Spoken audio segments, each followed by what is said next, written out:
میرے لیے یہ اعزاز کی بات ہے کہ آج میں آپ جیسے بہت ہی قابل قدر، قابل عزت نوجوانوں کے سامنے کچھ معروضات پیش کروں۔ بلا شبہ اہل حدیث یوتھ فورس نے یہ تربیتی نشست رکھ کر بہت ہی ایک اچھا عمل کیا ہے، اس لیے کہ انسان تذکیر کا محتاج ہے۔ یاد دہانی اسے کرائی جائے تو بہت سارے مسائل اس کے حل ہوتے رہتے ہیں۔ مجھے یہ کہا گیا کہ موجودہ پرفتن دور میں دعوت و تبلیغ کی اہمیت اور اس کی ضرورت پر کچھ اپنی معروضات پیش کروں۔ اس سے پہلے کہ میں اپنی گزارشات رکھوں، میں پوری طرح سے سمجھتا ہوں کہ آپ جتنے بھی حضرات یہاں موجود ہیں، ایک سے بڑھ کر ایک خطیب ہیں ماشاءاللہ، اور خطیب وہی ہوتا ہے جو مقتضی حال کے مطابق گفتگو کرتا ہے۔ ہم جتنا بھی چاہیں آپ کو واعظ کر دیں، اصول بیان کر دیں، قواعد و ضوابط آپ کے سامنے رکھیں، لیکن یہ قواعد و ضوابط اور اصول وہاں آ کے ختم ہو جاتے ہیں جب آپ کے سامنے مائک آ جاتے ہیں اور آپ سٹیج پر کھڑے ہوتے ہیں، تو پھر آپ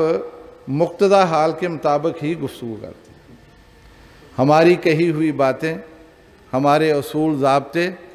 یہ کسی کھڑکی میں رہ جاتے ہیں، کسی اور جگہ پر رہ جاتے ہیں۔ اس لیے کہ خطیب تو پھر وہی ہے جو لوگوں کی نبض پر ہاتھ رکھتا ہے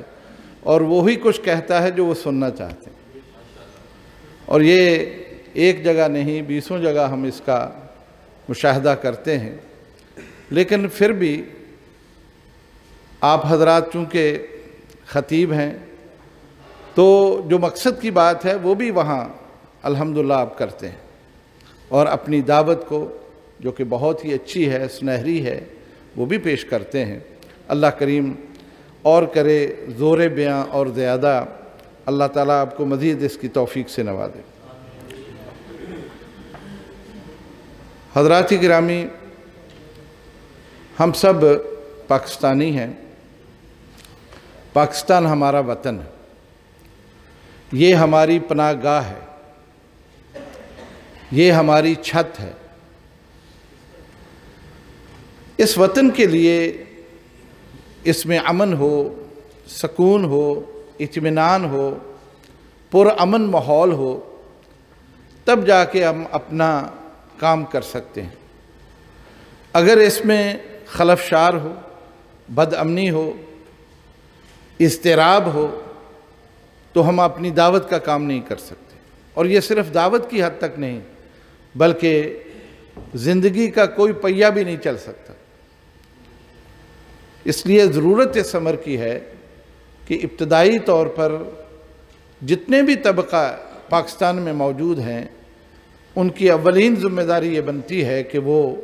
اس ملک میں استحکام پیدا کریں، امن پیدا کریں اور سازگار ماحول پیدا کریں، تاکہ ہم اپنے اپنے شعبے میں کوئی کارکردگی دکھا سکیں۔ آپ دیکھیے، تجارت ہے، لین دین ہے، کاروبار ہے، یہ تبھی بہتر ہو سکتی ہے اگر سکون ہو، اطمینان ہو۔ تعلیم کا شعبہ بھی اس وقت ہی چلتا ہے جب آپ کو ایک اچھا ماحول ملے، پرسکون ماحول ملے۔ اسی طرح سے باقی معاملات ہیں، اور اس میں سے آپ کی جو ذمہ داری ہے، جہاں کہیں بھی ہیں، بطور مدرس کے آپ کہیں کام کرتے ہیں، بطور امام کے کام کرتے ہیں، یا بطور خطابت کے آپ کام کرتے ہیں، سازگار ماحول ہے، آپ اپنے مقام پر پہنچتے ہیں، اپنے مقام پر جا کے بیان بھی کرتے ہیں، سب کچھ کرتے ہیں۔ اس لیے ہم سب کی اولین ذمہ داری یہ ہے کہ اس ملک کا بھی سوچیں، اس میں استحکام پیدا کریں، امن کے لیے ہمیں کوشش کرنی چاہیے، اور اسی کے لیے ہمیں لوگوں کی ذہن سازی بھی کرنی چاہیے۔ باقی جو موضوع ہے اس حوالے سے ایک بات پہلے ہم اگر ذہن میں بٹھائیں کہ موجودہ دور کے فتنے کیا ہیں، وہ کون سے ایسے فتنے ہیں جن کا ہمیں سامنا ہے۔ آپ جانتے ہیں کہ اس وقت پاکستان میں اسلام کے خلاف شکوک و شبہات پیدا کیے جا رہے ہیں۔ بہت سارے ایسے ہمارے نادان دوست موجود ہیں اور ہماری ہی عوام کو اسلام سے دور کرنے کے لیے وہ شبہات پیدا کرتے ہیں۔ یہ ایسا فتنہ ہے کہ ذہنی اور فکری طور پر لوگ اس کو قبول بھی کر لیتے ہیں۔ دوسرا، اسلام کے ماخذ ہیں، قرآن اور حدیث ہے۔ ہمارے اس ماخذ کے بارے میں بھی ایسی صورتحال پیدا کرتے ہیں کہ لوگ اس میں سے ایک حصے کا انکار کرتے ہیں، جیسے منکرین حدیث ہیں۔ بظاہر وہ ہمیں کہیں چوکوں میں، اجتماعات میں، بازاروں میں نظر نہیں آتے، لیکن ان کا ایک بہت بڑا طبقہ ان لوگوں تک پہنچتا ہے جو پوش علاقوں میں رہتے ہیں۔ چند دن پہلے فیصل آباد میں ہمارے ایک دوست ہمیں ملے، وہ راولپنڈی سے آئے، کہنے لگے کہ وہاں ایک جنازہ تھا، تو اس جنازے میں ہم بھی شریک تھے، تو بہت سارے لوگ اور بھی تھے، اس لیے کہ وفات پانے والا آدمی وہ کسی محکمے میں اعلیٰ افسر تھا، لہذا اس محکمے کے بہت سارے افسر وہ بھی وہاں موجود تھے۔ اب ہمارے جو امام ہیں یا ہمارے خطیب ہیں جو جنازہ پڑھانے والے ہوتے ہیں، وہ عموماً شروع میں یہ وضاحت کرتے ہیں بھی ہم جنازہ بآواز بلند پڑھائیں گے، اور یہ بھی سنت سے ثابت ہے۔ وہاں بھی امام صاحب نے یہ بات کہہ دی، کہتے میں جہاں کھڑا تھا میرے ساتھ ہی ایک افسر، وہ بھی بوٹ شوٹ میں تھا، تو اسے نہیں معلوم تھا میں کون ہوں، میری طرف مخاطب ہو کے کہنے لگا کہ دیکھا یہ ہے سنت کا فتنہ، یہ اس کے منہ کے الفاظ ہیں، یہ ہے سنت کا فتنہ، جس کے پیچھے لگ کے اب دیکھو اس کو وضاحت کرنی پڑی ہے کہ یہ بھی ایک طریقہ ہے، وہ بھی ایک طریقہ ہے، اگر ہم اس کو نکال دیں اور قرآن کے پیچھے لگیں یہ فتنے تو ختم ہو۔ اس کا مطلب یہ ہے کہ یہ بھی اس وقت پاکستان کا ایک ایسا فتنہ ہے جو ہمیں نظر نہیں آ رہا، آپ تک یا آپ ان تک آپ کی کوئی رسائی نہیں ہے، لیکن جن لوگوں تک ان کی رسائی ہے ان کو انہوں نے گمراہ کر دیا ہے، ان تک وہ پہنچ چکے ہیں اور ان کو اپنا ہم نوا بنا چکے ہیں۔ تیسری بات یہ ہے کہ ہمارے وہ یونیورسٹیاں جو عصری علوم کے لیے موجود ہیں، سائنسی علوم پڑھاتی ہیں، وہاں پڑھانے والے اساتذہ جو سائنس پڑھاتے ہیں، سائنس کے تناظر میں وہ انہیں ملحد بناتے ہیں اور اللہ رب العزت کی ذات کا وہ انکار کرتے ہیں۔ اور آپ کے علم میں ہے کہ آج کل یہ فتنہ، اور اس کے لیے بہت سارے ایسے ادارے موجود ہیں، الحمدللہ وہ کام کر بھی رہے ہیں اور مختلف جگہوں تک ان کی رسائی بھی ہے، یونیورسٹی کے طلبہ تک بھی وہ پہنچتے ہیں، لیکن بہرحال یہ ایک ایسا فتنہ ہے جو ان نوجوانوں کے ذہن میں اور ایسا زہر ہے جو ان کی رگوں میں اتار دیا گیا۔ اور پھر چوتھا فتنہ وہ ہے جو آزادی اور انسانی حقوق کی بنیاد پر ہمارے درمیان آج کل متداول ہے۔ ایک تو آزادی ہے اور دوسرا انسانی حقوق ہے، لہذا اس کی آڑ میں کیا کچھ ہو رہا ہے وہ بتانے کی ضرورت نہیں ہے۔ مرد کی مرد سے شادی، عورت کی عورت سے شادی کا جو آج کل ایک قانون ہمارے سامنے آیا وہ اسی کے تناظر میں تھا، اور اس مادر پدر آزادی کو انہوں نے اسی طرح سے قبول کرنے کی کوشش کی ہے جس طرح سے باقی ممالک کے اندر موجود، اور اس کے ہم نوا یہاں موجود ہیں اور وہ بھی مسلمان ہیں، بہت بڑی تعداد جو اس ضابطے کے، اس آزادی اور حریت کے وہ نہ صرف قائل ہیں بلکہ اس کے وہ وکیل بنے ہوئے۔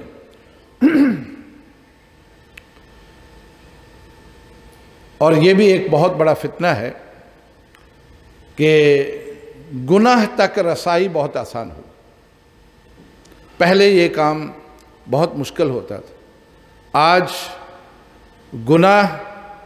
اور برائی ان تک رسائی انتہائی آسان ہے۔ مجھ سے بہتر آپ سمجھتے ہیں کہ کیا وہ طریقے ہیں۔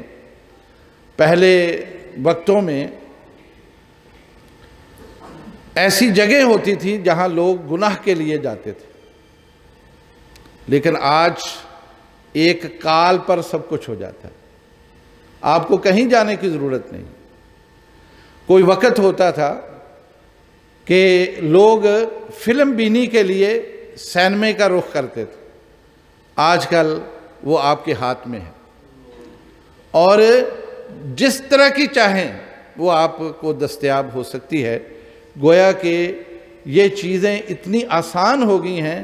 کہ ان کا راستہ روکنا بہت مشکل ہے۔ مجھے یاد پڑتا ہے ضیاء الحق کا دور تھا، اس وقت نسیم آہیر وزیر تعلیم تھے، ہمارے وفاقوں کے ساتھ ان کی میٹنگیں چلتی تھیں وزارت تعلیم کی، ضیاء الحق کا دور تھا۔ تو اس میٹنگ میں کسی بزرگ نے یہ بات کہی کہ لاہور میں انڈیا کا چینل جو ہے وہ دکھایا جا رہا ہے۔ آپ کے علم میں ہے کہ انہوں نے امرتسر میں آ کے پوسٹر لگا دیے تھے اور لوگوں نے پھر انڈین فلمیں دیکھنا یہاں شروع کی، حتیٰ کہ لوگ دوسرے شہروں سے یہاں اس لیے آتے تھے کہ یہاں وہ نظر آتی ہیں، ہم اس کو دیکھیں۔ تو کسی بزرگ نے ان سے کہا جی کہ آپ بھی کوئی انتظام کریں تاکہ وہ نشریات یہاں نہ پہنچیں۔ تو انہوں نے ایک بات اس وقت کہی تھی جو کہ بالکل اب ثابت ہو گئی۔ انہوں نے کہا مولانا آپ کیسی بات کر رہے ہیں، ان چیزوں کو ہاتھ سے نہیں روکا جا سکتا، یہ نشریات جو ہے نا ان کو دونوں ہاتھ کر کے روکا نہیں جا سکتا، ایک وقت آئے گا یہ چیزیں آپ کی دیواروں پر آ جائیں گی، آپ نہ بھی چاہیں گے آپ کی دیواروں پر وہ عکس نظر آئے گا جو آپ کو پسند نہیں ہے، لیکن آپ دیکھنے پر مجبور ہو جائیں گے۔ آج وہ کیفیت ہمارے سامنے موجود ہے کہ اس کو کس طرح سے روکا جا سکتا ہے، اور یہ اتنا بڑا فتنہ ہے جس نے اس ساری تبلیغ کو، اس ساری دعوت کو متاثر کر کے رکھا ہے جو آپ بڑی محنت کے ساتھ کرتے ہیں۔ اور پھر ایک فتنہ یہ بھی ہے کہ کچھ ایسے علماء کی شکل و صورت میں نیم ملا جسے کہا جا سکتا ہے، جو دین کی تعبیر اور تشریحات اپنی مرضی سے کر رہے ہیں، سلف صالحین کا منہج، ان کا فہم، اس کو ترک کر کے اپنی جدت پسندی کو سامنے رکھ کر وہ بعض لوگوں کی خوشنودی کے لیے اپنی مرضی کی تشریحات اور تعبیر کر رہے ہیں، اور یہ بات اس طبقے میں جو دین سے پہلے ہی دور ہے وہ بڑی جلدی اس کو قبول کرتا ہے۔ ہمارے فیصل آباد میں ایک صاحب ہیں، آج کل انہیں بڑا شوق ہے کہ وہ قرآنی کہلائیں اور قرآنی بنیں، مجھ سے رابطہ کرتے ہیں، بعض اساتذہ سے بھی وہ رابطہ کرتے ہیں۔ کچھ مضمون چھپے ہمارے جو اس نے پڑھے، تو اس نے کہا جی فلاں آیت کا جو ترجمہ آپ نے کیا ہے یہ قدیم ترجمہ ہے، حالانکہ وہ ترجمہ وہی ہے جو قرآن کا متن ہے، قرآن کے متن کا جو ترجمہ ہے اسے کون تبدیل کر سکتا ہے؟ لیکن اس نے کہا نہیں، یہ قدیم ترجمہ ہے، آج کل جدید ترجمے آ گئے ہیں وہ کرنے چاہیے۔ یعنی یہ ایک خناس موجود ہے، یہ فتنہ ایسا ہے کہ کیونکہ اس کی تناظر میں وہ لوگوں کو سہولت دیتے، یہاں میں چلتے چلتے ایک بات اور بھی آپ سے عرض کروں، یہ جتنے بھی اس طرح کے فرق ہوتے ہیں نا، جنہیں ہم فرقے ضالہ کہتے ہیں، گمراہ فرقے جو ہیں، ان کی دو چیزیں ضرور آپ ملاحظہ کریں، دو چیزیں یہ ضرور عوام کے سامنے رکھتے ہیں جس کی وجہ سے عوام کا رجحان اس طرف جاتا ہے۔ پہلی بات یہ جنسی بے راہ روی کے لیے رستے کھولتے ہیں، جنسی بے راہ روی کے لیے رستے کھولتے ہیں۔ دوسرا، عبادت میں سہولت دیتے ہیں، جو عبادت آپ کرتے ہیں اس میں وہ سہولتیں دیتے ہیں، اور ایسا وہ طریقہ بتائیں گے کہ آپ خوش ہو جائیں گے اور آپ ان کے ہم نوا بن جائیں، اور یہی وہ چاہتے ہیں۔ نوجوان طبقہ کیا چاہتا ہے کہ جنسی بے راہ روی بھی ہو اور وہ بھی جائز طریقے سے، یعنی ان کے نزدیک جائز طریقہ ہے، حلال طریقہ ہے، ہوگا وہ حرام ہی لیکن ان کے نزدیک وہ حلال۔ اور دوسرا عبادت ہے، ہم کہتے ہیں 5 نمازیں پڑھو، وقت پر پڑھو، لیکن وہ ایسے طریقے لا کے سامنے رکھتے ہیں جو بالکل منفرد ہے، اور یہ موجود ہے پاکستان میں۔ اس کے علاوہ شہرت، ناموری کے لیے یہ بھی ایک بڑا عجیب فتنہ ہے کہ انسان گمنام ہے، شہرت چاہتا ہے۔ اب شہرت کے لیے کیا کرے؟ جیسا کہ بیان کیا جاتا ہے کہ کسی نے کتا حلال کر دیا تھا، تو جب لوگوں نے اسے کہا کہ یار یہ کیا کیا آپ نے، اس نے کہا میرا مقصد تو پورا ہو گیا، کتا ہے تو حرام ہی، کتا تو ہے حرام ہی، لیکن میرا مقصد پورا ہو گیا۔ اب علاقے بھر کے لوگ مجھے جانتے ہیں کہ یہ وہ بندہ ہے جس نے کتا حلال کیا تھا۔ آج بھی اس ناموری کے لیے اور اس شہرت کے لیے اس طرح کے فتوے موجود ہیں۔ اللہ رب العزت ہمیں ان فتووں سے بچائے۔ اور پھر آخری فتنہ یہ ہے کہ ہمارے خطبے، ہماری گفتگو ایسے موضوعات پر ہیں جو لا یعنی غیر ضروری، ان کو ہم زیر بحث لاتے ہیں، نہ تو اس کا کوئی تقاضا ہے، نہ اس کی کوئی ضرورت ہے، اور نہ ہی اس کے ذریعے سے کسی کی اصلاح ہے۔ مقصد کیا ہے کہ ایسے موضوعات پر بات کی جائے جو دوسرے نہیں کرتے، لہذا اس سے بھی انسان کو شہرت بھی مل جاتی ہے اور وقت بھی اچھا گزرتا ہے، اور اس کی قیمت بھی وہ اچھی وصول کرتا ہے۔ حضرات، اللہ رب العزت ہم سب کو ان فتنوں سے محفوظ رکھے۔ اب طریقہ کیا ہے بڑے مختصر وقت میں؟ پہلی تو بات یہ ہے کہ ہمیں اللہ کے ساتھ اپنا تعلق مضبوط کرنا چاہیے۔ فَفِرُّوا إِلَى اللَّهِ، اللہ کی طرف ہمیں لوٹ کے جانا چاہیے، اور اللہ سے مدد مانگنی چاہیے، اللہ کی قربت حاصل کرنی چاہیے۔ اللہ کے ساتھ اپنی وابستگی کو جتنا مضبوط کریں گے اتنا ہی زیادہ آپ کے لیے آسانیاں پیدا ہوں۔ یہ جتنے بھی فتنے ہیں یہ انسانوں کے پیدا کردہ ہیں، اور ان سے بچنے کی ایک ہی راہ ہے کہ ہم اپنا تعلق اللہ سے بنا لیں۔ وہ علماء جو ابھی مجھ سے پیشتر جو خطیب صاحب تھے، انہوں نے اس طرف اشارہ بھی کیا، ہمارے علماء کا یہی طریقہ ہوتا تھا کہ اگر وہ کہیں واعظ کرتے ہیں، نصیحت کرتے ہیں، لیکن رات کو وہ مسلوں پر ہوتے تھے، اللہ سے اپنا تعلق جوڑتے تھے اور اللہ سے مدد مانگتے تھے، اور اس کی وجہ سے وہ ان فتنوں سے بھی بچ جاتے اور ان کی بات میں تاثیر بھی پیدا ہو جاتی۔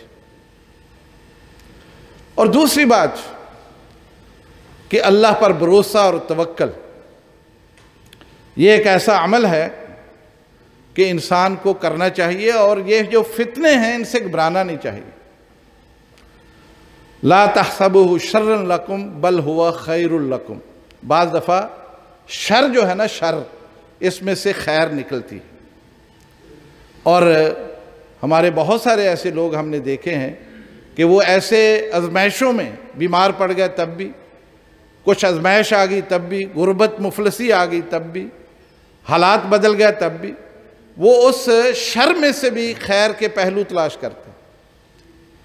اس لیے آپ حضرات کو اللہ پر بھروسہ کرتے ہوئے ان حالات میں ان فتنوں سے گھبرانا نہیں چاہیے، بلکہ ان میں سے جو خیر کے پہلو ہیں وہ تلاش کرنے چاہیے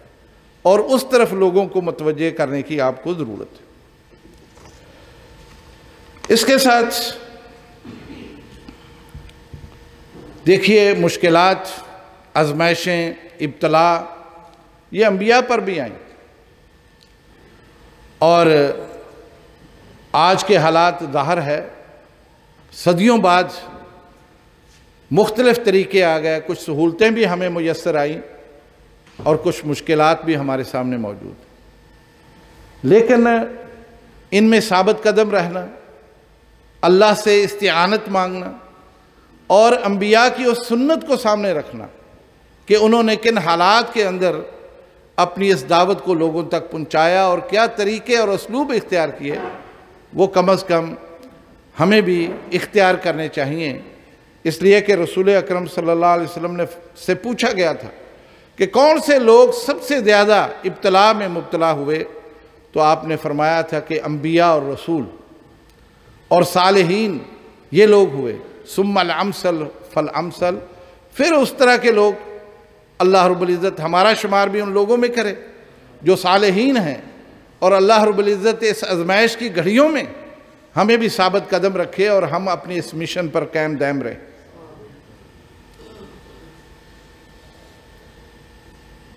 اور پھر اس آزمائش اور پرفتن دور میں ہمیں اس بات کا یقین کر لینا چاہیے کہ مستقبل ہمارا ہے، مایوسی کی کوئی بات نہیں ہے، مستقبل جو ہے وہ ہمارا ہی ہے۔ ایک وقت آئے گا کہ آپ ہی کی دعوت اور آپ ہی کی بات یہ لوگ تسلیم کرنے پر مجبور ہو جائیں گے۔ بہت سارے ایسے واقعات ہو چکے کہ لوگ ہر طرف سے جب مایوس ہو جاتے ہیں آخر لوٹ کر اس طرف ہی آتے ہیں، بڑی ان کے اوپر امتحانات آتے ہیں، بڑی چیزوں کو وہ آزماتے ہیں، لیکن آخر کار وہ آپ ہی کی طرف آتے ہیں، اس لیے کہ یہی ہمارا مستقبل ہے اور انشاءاللہ روشن مستقبل۔ اس کے ساتھ ان پرفتن دور میں دعوت و تبلیغ کا جو ایک سلسلہ جو بہت ضروری ہے، اس میں آپ سب کو ایک دوسرے کا دست و بازو بننے کی ضرورت ہے۔ یہ مت سوچا کریں کہ میں اکیلا کو پرواز کروں گا اور اپنی اس دعوت کو لے کے لوگوں تک پہنچ جاؤں گا۔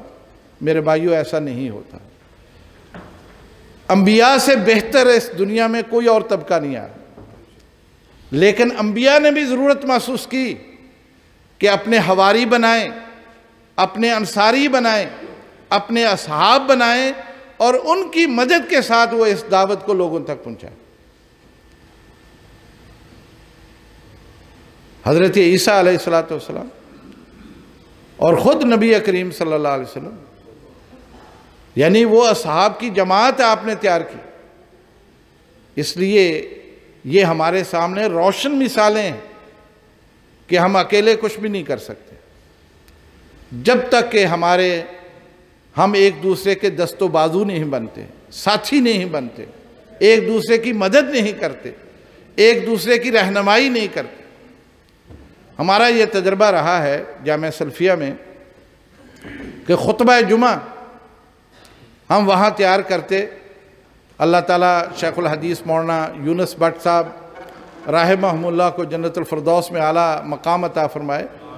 ان کے پاس سارے استاد اکٹھے ہو جاتے جمعہ رات کے دن، تو وہ جمعے کا خطبہ تیار کرتے، موضوع تلاش کرتے اور پھر اس کے لیے رہنمائی کرتے۔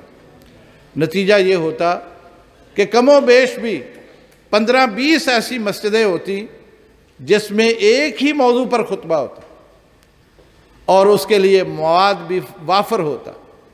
بہترین اس کی تاثیر ہوتی۔ تو اس لیے آپ بھی ایک دوسرے کے ساتھ کر سکتے ہیں۔ آج کل تو وسائل بہت ہیں، آپ اگر اپنا کوئی گروپ بناتے ہیں واٹس ایپ کے اوپر اور ہر جمعے کے موضوعات آپ تلاش کر سکتے ہیں اور اس کے لیے آپ قرآن اور حدیث کے دلائل اور اسی طرح آثار اسی طرح کچھ واقعات جو مؤثر ہوتے ہیں وہ آپ ایک دوسرے کے ساتھ شیئر کر سکتے ہیں۔ اس سے کیا ہوگا کہ کم از کم آپ کی آواز میں وہ قوت پیدا ہوگی کہ ایک ہی موضوع کے اوپر آپ لوگوں کو قائل کرنے جا رہے ہیں اور انہیں تنبیہ کرنے جا رہے ہیں۔ اور پھر ایسے موقع پر جب آپ ایک دوسرے کے دست و بازو بنیں گے تو اس میں ایک دوسرے کے حال احوال سے بھی آپ آگاہ رہیں گے۔ کوئی مشکل میں ہے، کوئی پریشان حال ہے، یا کوئی اور اس کا کوئی مسئلہ ہے تو کم از کم اس کو حل کرنے میں ضرور مدد ملے گی۔ اسی طرح سے اس پرفتن دور میں ہمیں شرعی علوم سے مسلح ہونا چاہیے۔ یہ واقعتاً بہت ہی کمی ہے کہ ہم چند کتابیں ہیں جن کو سامنے رکھ کر کچھ موضوع اور خطبات کی بہت ساری برمار کتابیں آ چکی ہیں مارکیٹ میں، انہی کو سامنے رکھتے ہیں اور براہ راست ہم شرعی علوم سے استفادہ نہیں کرتے۔ اس کی ضرورت ہے، اس لیے کہ آپ اگر براہ راست قرآن سے، حدیث سے اور صحابہ کے آثار سے استفادہ کریں، اس پر تدبر کریں، غور و فکر کریں، آپ کے لیے بہت شاندار راہیں کھلیں گی۔ اس لیے ضرورت اس بات کی ہے کہ آپ اس کا ضرور کریں۔ شیخ الاسلام مفتی ابن باز رحمہ اللہ وہ فرمایا کرتے تھے کہ فَكُلُّ أَنْوَاعِ الْفِتَنِ لَا سَبِيلَ لِلتَّخَلُّصِ مِنْهَا إِلَّا بِالتَّفَقُّهِ فی کتاب اللہ و سنت نبی صلی اللہ علیہ وسلم، کہ فتنے کے دور میں اور فتنوں سے نکلنے کے لیے کوئی اور راستہ نہیں ما سوائے اس کے کہ آپ قرآن و حدیث کے اوپر تفقع کریں، غور و فکر کریں۔ اس لیے شرعی علوم جو ہے یہ آپ سب کے لیے الحمدللہ آپ نے استفادہ کیا ہے، مدارس سے پڑھا ہے، لیکن مزید مطالعے کی ضرورت ہے مختلف موضوعات پر۔ آج کل تو نئی کتابیں ہر موضوع پر آ گئی ہیں اور اس میں جدید مسائل کو بڑے اچھے اسلوب کے ساتھ حل کرنے کی کوشش کی گئی۔ امید ہے انشاءاللہ اس طرف بھی آپ رجوع کریں گے اور اس طرف بھی آپ توجہ کریں گے۔ اور پھر آخری بات یہ ہے کہ اس پرفتن دور میں ہمیں دعا کا سہارا ضرور لینا چاہیے، اور انسان دعا کرتا ہے اس میں عاجزی بھی ہوتی ہے، انکساری بھی آتی ہے، اور اللہ کے سامنے وہ گڑ گڑاتا ہے اپنے لیے اور اپنے ان تمام مقتدیوں کے لیے یا ان آپ کے حضرات کے لیے جن سے آپ مخاطب ہوتے ہیں، تو انشاءاللہ آپ کی بات میں تاثیر بھی پیدا ہوگی۔ یاد رکھیں علماء کی حیثیت معاشرے میں اسی طرح کی ہوتی ہے جیسے کھانے میں نمک کی حیثیت۔ نمک ایک ایسی چیز ہے کھانے میں، یا تو اسے خراب کر دیتی ہے یا اسے مزیدار بناتی ہے۔ آپ کی حیثیت اس نمک کی ہے۔ اب آپ کا سوچنا ہے کہ آپ نے کیا کرنا ہے، معاشرے کو بگاڑنا ہے یا معاشرے کی اصلاح کرنی ہے۔ اگر کھانا اچھا ہو اور بہت ہی اچھا گوشت بھی بنا ہو، سبزی بھی ڈالی ہو، لیکن نمک جس کی مقدار بہت تھوڑی ہوتی وہ اگر زیادہ اس میں ہو جائے تو وہ سارا کھانا بیکار ہو جاتا ہے۔ میرے بھائیوں، آپ کی زبان، آپ کا انداز تکلم، انداز تخاطب، یہ معاشرے کو یا بنائے گا یا بگاڑ دے گا۔ اس کا تعین آپ نے خود کرنا ہے، اور اس کے لیے کوئی ایسا آلہ ایجاد نہیں ہوا ہے جو آپ کے ساتھ لگا دیا جائے جو آپ کو کنٹرول کرے، اور جہاں کہیں آپ کو یہ ایسی بات کریں تو وہاں سے سرخ بتیاں بلنی شروع ہو جائیں۔ ایسا آلہ ابھی تک ایجاد نہیں ہو سکا۔ یہ تو آپ کی مرضی ہے آپ معاشرے کے ساتھ کیا سلوک کرتے ہیں۔ اور پھر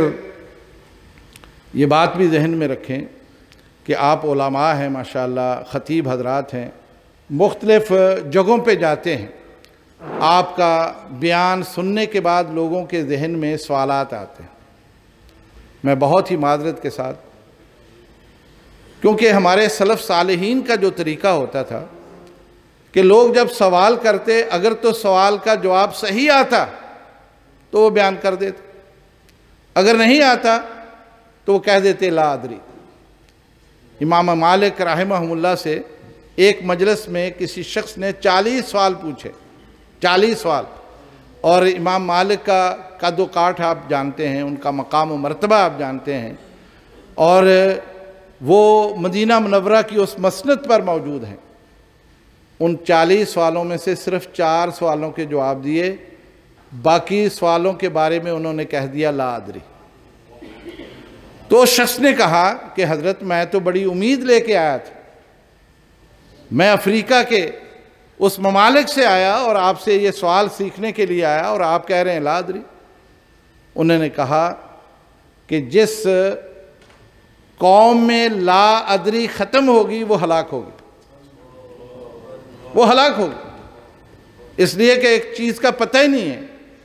تو میں اندازے اور قیافے سے اگر کوئی مسئلہ بیان کروں گا تو آپ کو بھی گمراہ کروں گا، خود بھی میں گناہ گار ہوں۔ اور اس کے بارے میں یہ کہا گیا لا ادری نصف ایمان بھی، نصف علم بھی ہے۔ اس لیے میری آپ سے بھی یہ درخواست ہے، خوب وسیع مطالعہ کریں۔ آپ کو پتہ ہے لوگوں کو کون سے آج کل مسائل درپیش ہیں؟ بچوں کی تربیت کے مسائل ہیں، خاندانی مسائل ہیں، نکاح اور طلاق کے مسائل ہیں، جنازے کے مسائل ہیں، مالیات کے مسائل ہیں، کاروبار کے مسائل ہیں، شراکت کے مسائل ہیں، تعلیم کے مسائل ہیں، بہت سارے اور اس طرح کے مسائل ہیں۔ ان کا مطالعہ کیجیے تاکہ جہاں کہیں بھی لوگ آپ سے کوئی مسئلہ پوچھیں تو آپ انشراح صدر کے ساتھ ان کے سامنے اس کو رکھ سکیں، اور خود بھی آپ کامیاب، لوگوں کو بھی کامیاب۔ دوسرا رہ گیا مسئلہ، بعض دفعہ انسان ماحول سے متاثر ہو کے کوئی حق کی بات کہنے سے وہ ڈر جاتا ہے یا شرماتا ہے یا وہ تحفظات کا شکار ہوتا ہے۔ امام حسن بصری رحمہ اللہ کے بارے میں آتا ہے کہ وہ بصرہ میں تھے، تو وہاں کے گورنر عمر بن حبیرہ، عمر بن عبدالعزیز رحمہ اللہ کے بعد حشام بن عبد الملک برسر اقتدار آئے۔ ان کی اپنی ہیبت تھی، اپنا ایک مزاج تھا، تو لوگوں نے ان کی شان میں بڑے قصیدے کہے۔ امام شافعی نے ان کو جا کے یہ کہا کہ وہ ایسا ہے، لہذا آپ اس کی تعریف میں اور اس کی تصدیق میں یہ باتیں کریں۔ جب امام حسن بصری سے انہوں نے مشاورت کی تو امام صاحب نے تو 2 ٹوک لفظوں میں یہ کہا کہ بات سنو، وہ بات کرو جو حق ہے، وہ بات کرو جو حق ہے، اس لیے کہ قیامت کے دن حشام سے اللہ تعالیٰ بچا سکتا ہے، لیکن اللہ سے حشام نہیں بچا۔ یعنی ایسی بات کرنی چاہیے جو حق پر مبنی ہے۔ اللہ رب العزت آپ کی آواز میں قوت پیدا کرے، تاثیر پیدا کرے،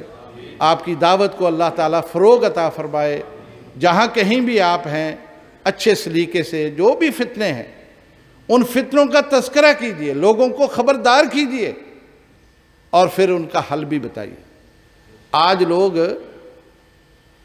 خود جیسے بھی ہوں اپنی اولاد کو اچھا دیکھنا چاہتے ہیں۔ یہ ایسے مسائل ہیں کہ اکثر والدین پوچھتے بھی ہیں، اس لیے جہاں کہیں بھی واعظ تبلیغ کے لیے جائیں اس بات کا ضرور آپ اظہار کریں، لوگوں کے ساتھ ہمدردی کریں، ان کے مسائل کو حل کرنے کے راستے بتائیں، یسروا ولا تعسروا، ان کے لیے آسانیاں پیدا کر دیں تاکہ وہ اپنے اور اپنے بچوں کے لیے کوئی اچھا مستقبل جو ہے وہ تلاش کر سکیں۔ اللہ تعالیٰ مجھے اور آپ کو عمل کی توفیق بخشے، اور میں آخر میں دوبارہ اہل حدیث یوتھ فورس کا، ان کے قائدین کا، ان کے معاونین کا شکر گزار ہوں کہ انہوں نے یہ بہت ہی اچھا اہتمام کیا اور بہت ہی مناسب وقت میں کیا، جبکہ ضرورت ہے اس امر کی کہ نوجوان خطباء کو صحیح خطوط پر ان کو رکھا جائے اور ان کے ساتھ معاونت کی جائے، ان کی رہنمائی کی جائے۔ میں اس موقع پر ان سے یہ بھی عرض کروں گا کہ ان کے لیے کچھ ایسی کتابوں کا بھی اہتمام کریں جو ان میں تقسیم کی جائیں، ان کو دی جائیں، جن کا یہ مطالعہ جاری رکھیں، سفر حضر میں اپنے ساتھ رکھ سکیں اور اسی کی روشنی میں وہ اپنی گفتگو کو مزین کر سکیں۔ انشاءاللہ امید ہے اس طرف بھی یہ توجہ دیں گے۔